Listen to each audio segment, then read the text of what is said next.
Welcome to Watch Mojo, and today we're talking about the 10 PSP games that are still worth playing.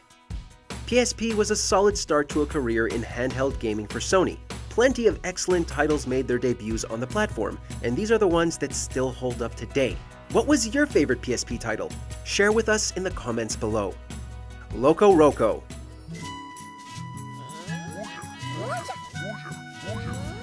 Some games are just impossible to play while in a foul mood.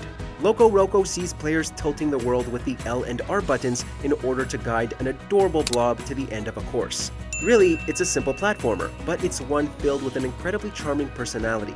The upbeat music, cute characters, and occasionally goofy humor will certainly put a smile on your face, and it was this lighthearted atmosphere that made us so happy to see this title make its way onto PlayStation. And yes, there is a sequel in case you need more blobby fun.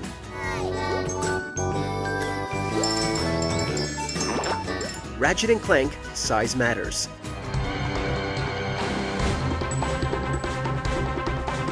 Yeah, that Secret Agent Clank spin-off was not the game we were looking to play on Sony's first handheld. Thankfully, we already had a Ratchet Clank in 2007 that was almost like the platformer shooter we'd been playing on PS2.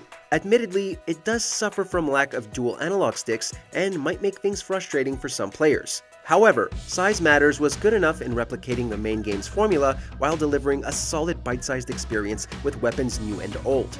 Considering this wasn't made by Insomniac, it really was a decent game from High Impact Games, and one we'd be more than willing to return to.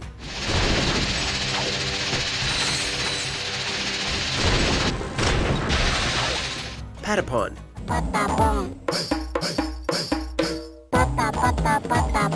Patapon is a bit of an odd concept for a rhythm game, but there is a satisfying loop that keeps us marching our tribe through danger. Using a mystical drum, players guide their Patapon through treacherous lands and help them wage war against opposing clans, hunt for food, and fight ferocious beasts. Don't let the cutesy appearance of the Patapon fool you though. Patapon gets challenging between having to constantly stay on beat and managing your clan's actions. So there might be a bit of a learning curve, but once you grasp it, the game is entertaining through and through. 2 sequels would launch in 2009 and 2011 and are equally worth your time.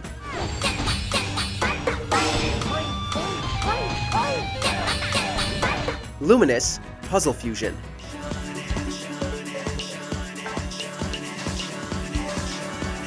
We would never have expected to see a Tetris-esque game on a Sony console, and yet Q Entertainment brought us a puzzle game we couldn't get enough of.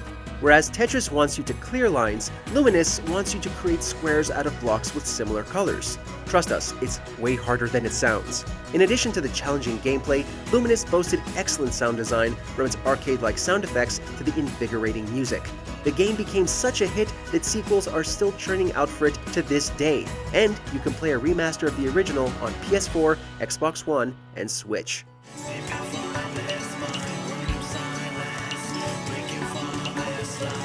Grand Theft Auto: Vice City Stories.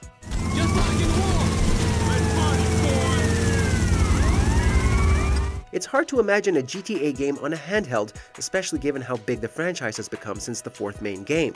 Then again, Chinatown Wars would come to Nintendo DS in 2009.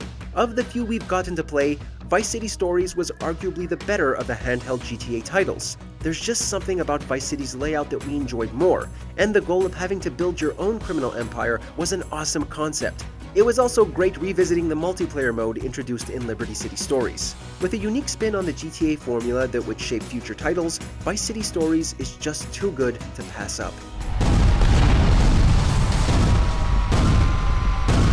Crisis Core: Final Fantasy VII.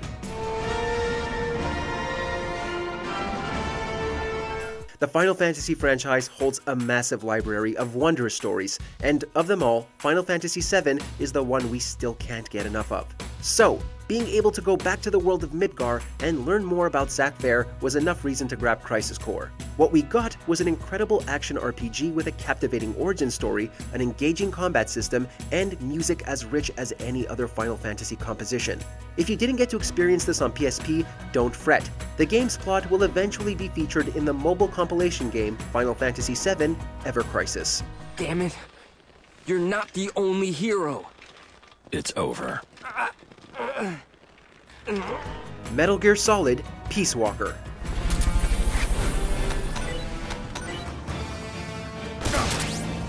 Peacewalker deserved better, and we aren't saying that because of poor reviews. On the contrary, it was highly praised for excellent visuals and the ability to bring the Metal Gear Solid experience to a handheld with little to no sacrifice. It featured a plot that was captivating until the end, and there was a ton of incredible content to enjoy after the main campaign was over. With all that in mind, it was sad to see the game underperform in sales. In hindsight, this isn't all that surprising given that people weren't playing PSP all that much by the time it launched. You all missed out.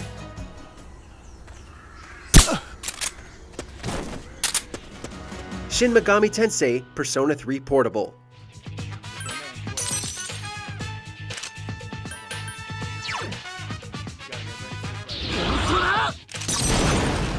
Under any other circumstance, this version of Persona 3 would have just been a straight port and nothing more.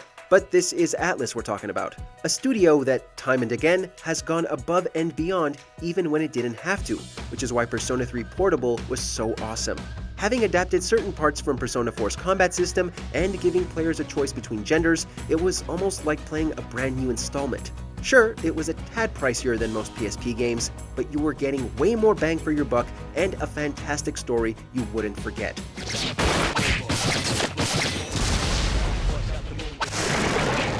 Daxter. I need someone like you. Someone with your ingenuity. That's me! Clank may not have been given a good title to call his own, but our favorite Otzel's sidekick found solace in his own game. Surprisingly, it was remarkably well made. Daxter puts you in the shoes of Jack's sidekick as he makes his mark in the world of pest control? Don't worry, it's still the same action platformer Jack fans will be familiar with. It's just that you'll be fighting a lot of insect-like enemies with a modified bug swatter. The sound design and controls are top-notch here, and it provided a unique enough experience to differentiate itself from the other Jak and Daxter games without shoehorning old ideas. I don't know nothing about exterminating, and I hate bugs! Before we continue, be sure to subscribe to our channel and ring the bell to get notified about our latest videos.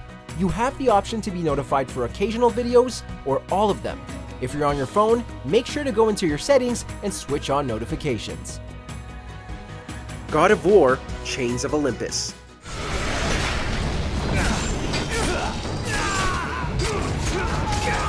Part of the PSP's success was due to its ability to almost replicate the home console experience. One title to showcase this feat was God of War Chains of Olympus.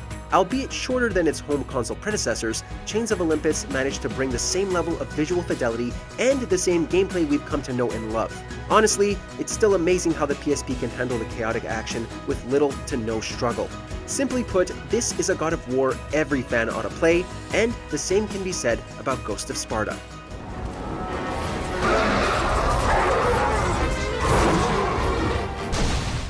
Do you agree with our picks? Check out this other recent clip from WatchMojo and be sure to subscribe and ring the bell to be notified about our latest videos.